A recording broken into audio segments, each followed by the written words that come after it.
Hey there guys, and welcome back to my channel. In today's video, I'm going to be sharing with you 3 different study strategies for school or uni. And now while they are aimed more towards humanities subjects, really they work for anything that involves a significant amount of reading, so you could use them for science topics as well.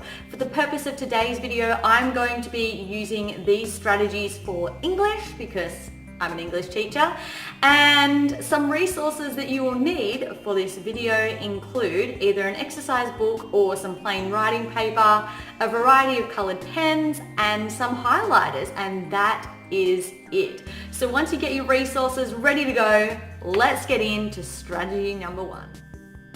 Before getting into any of these 3 study strategies, it's important just to read the text and try and take in what is happening, what is the important information, and I like to write down notes as I read so that I'm not trying to remember stuff off the top of my head.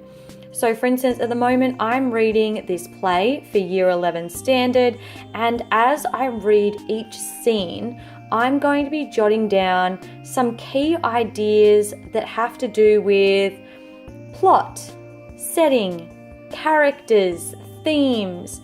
I'll be writing down any quotes that jump out at me and any language or structural techniques that I can use later on.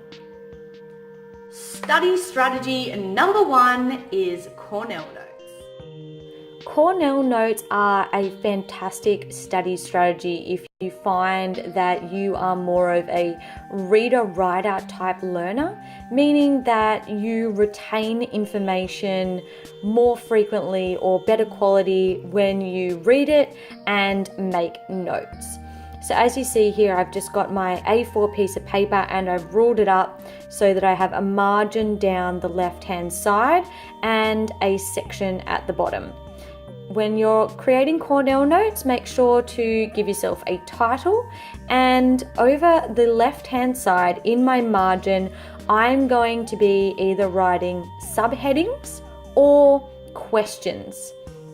So here my first subheading is title. So in the big space to the right, I'm going to be analysing the title of the text. My next one is characters, where I'm going to be unpacking the main characters and their key features. And my last one is themes, where I've jotted down some of the main ideas. The summary is an important feature of Cornell Notes. Here you can summarise the things that you've learnt, or you can summarise the purpose of the text. What is it trying to teach us? What message does it say about society in general? Our second study strategy is brainstorming or mind mapping. A brainstorm is very different to a mind map. Brainstorm is more about dumping out your key ideas in a way that you're grouping like ideas together.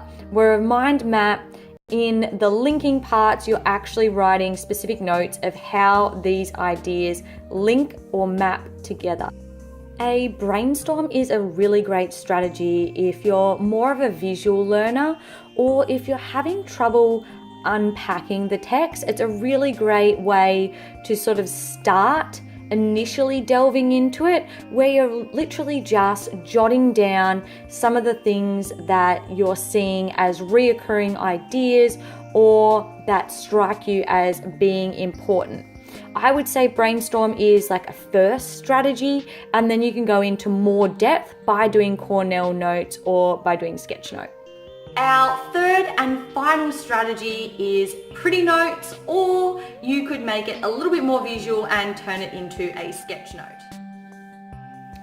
Pretty notes or sketch notes, whichever one you'd like to term it, is a great way of blending both written and visual components.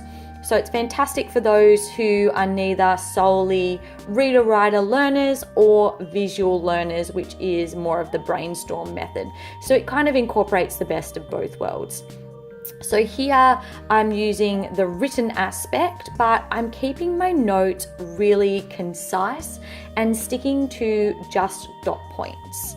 the focus is on just jotting down some of the key information, but also making it visually engaging. So one of the ways that you can do that is by using highlighters, by using different colors, and also by drawing images that might link to symbols within the text. If you're doing this for science, perhaps some of the images that you're drawing are diagrams or flowcharts. If you're doing it for history, the images could be things like timelines or different historical symbols. Mine are a doorway, a coffin, and a cloud to represent ideas of darkness.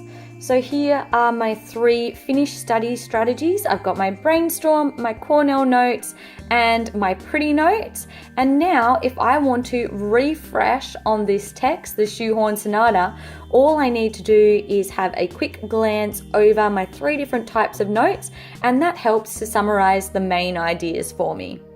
I hope you found those 3 study strategies helpful, and if you want a little bit more advice when it comes to studying, maybe check out the rest of the Study With Me playlist. I've got a video on how to write an essay, how to analyze a text, and ways to get organized for work and school.